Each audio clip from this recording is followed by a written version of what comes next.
Welcome back to comic தமிழன். இன்னைக்கு நம்ம என்ன வீடியோ பார்க்க போறோம்னா the ultimate Black Panther first இஷ்யூவோட செகண்ட் பார்ட். முதல் பார்ட் பார்க்கலன்னா போய் பார்த்துட்டு வந்துடுங்க. இந்த வீடியோ பிடிச்சிருந்தா லைக் பண்ணுங்க, சப்ஸ்கிரைப் பண்ணுங்க. கதைக்குள்ள போவோமா?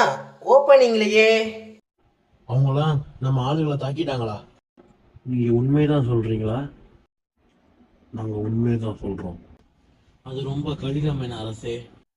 அவங்களுக்கு உதவி செய்ய ஆள் வரக்கூடாதுன்னா நம்ம டோரா மிஜாக்களை அவங்களோட குரூப்பை உருவாக்கி அவங்களுக்குள்ள ஆளுகள் அனுப்புவோமா? அப்புறம் அவங்களுக்குள்ள நம்மால் ஒருத்தர் இருக்கான், அவங்க கிட்ட யுக்தி இல்லை. அப்புறம் நீங்கள் 2 பேரும் டிஸ்மிஸ்ட், நீங்கள் கிளம்பலாம். சரிங்க என் அரசே. வாக்கு சொல்லுவாங்க நடு உனக்கா உயிரை விட தயாராங்க. அப்புறம் எப்படி அவங்க போய் சொல்லுவாங்கன்னு நினைக்கிறான்னா? எனக்கு தெரிஞ்சு அவங்க போய் சொல்ல சரி, ஆனால் நம்ம படம் அசையாமல் இருக்கு. மக்கள் சாகுறா வெட்டுச்சாலா? நீ அவங்கள்தான் எதுவுமே பண்ணாம இங்கே உட்காந்துருக்க. நான் எதுவும் பண்ண வேணான்னு சொல்லலை, நம்ம போருக்குள்ளே போக வேணான்னு சொல்கிறேன்.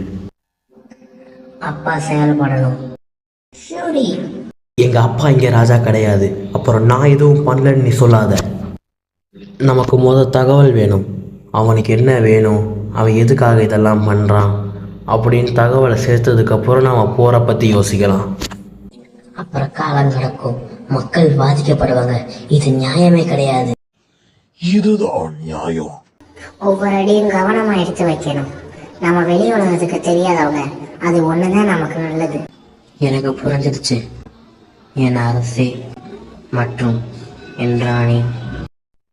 நன்றி. நீ எனக்கு தேங்க்ஸ் சொல்லாத. நீ சொன்னது சரிதான். நீ அதை சொல்லலைன்னா நான் அதை வேற மாதிரி அவட்ட சொல்லியிருப்பேன். ஷூரிக்கு போர் வேணும். இல்லை, டோரா மிலாஜாக்கு தான் போர் வேணும். அவங்க ஷூரியோட அறிவை யூஸ் பண்ணிக்கிறாங்க.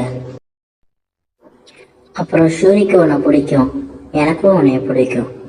அதை பார்த்து நான் உன்னை பொறாமப்பட மாட்டேன். இன்னைக்கு தான் உன்னோட மகுடம் கனமாக உனக்கு தெரியுது.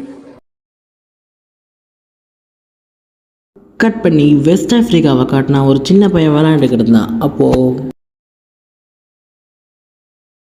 நம்மளோட எஜமான் பேரில் சொல்லுங்க. ஒளிஞ்சுக்கோ, நிறைய பேர் வராங்க. என் அன்பை ஆசீர்வதிங்கள்.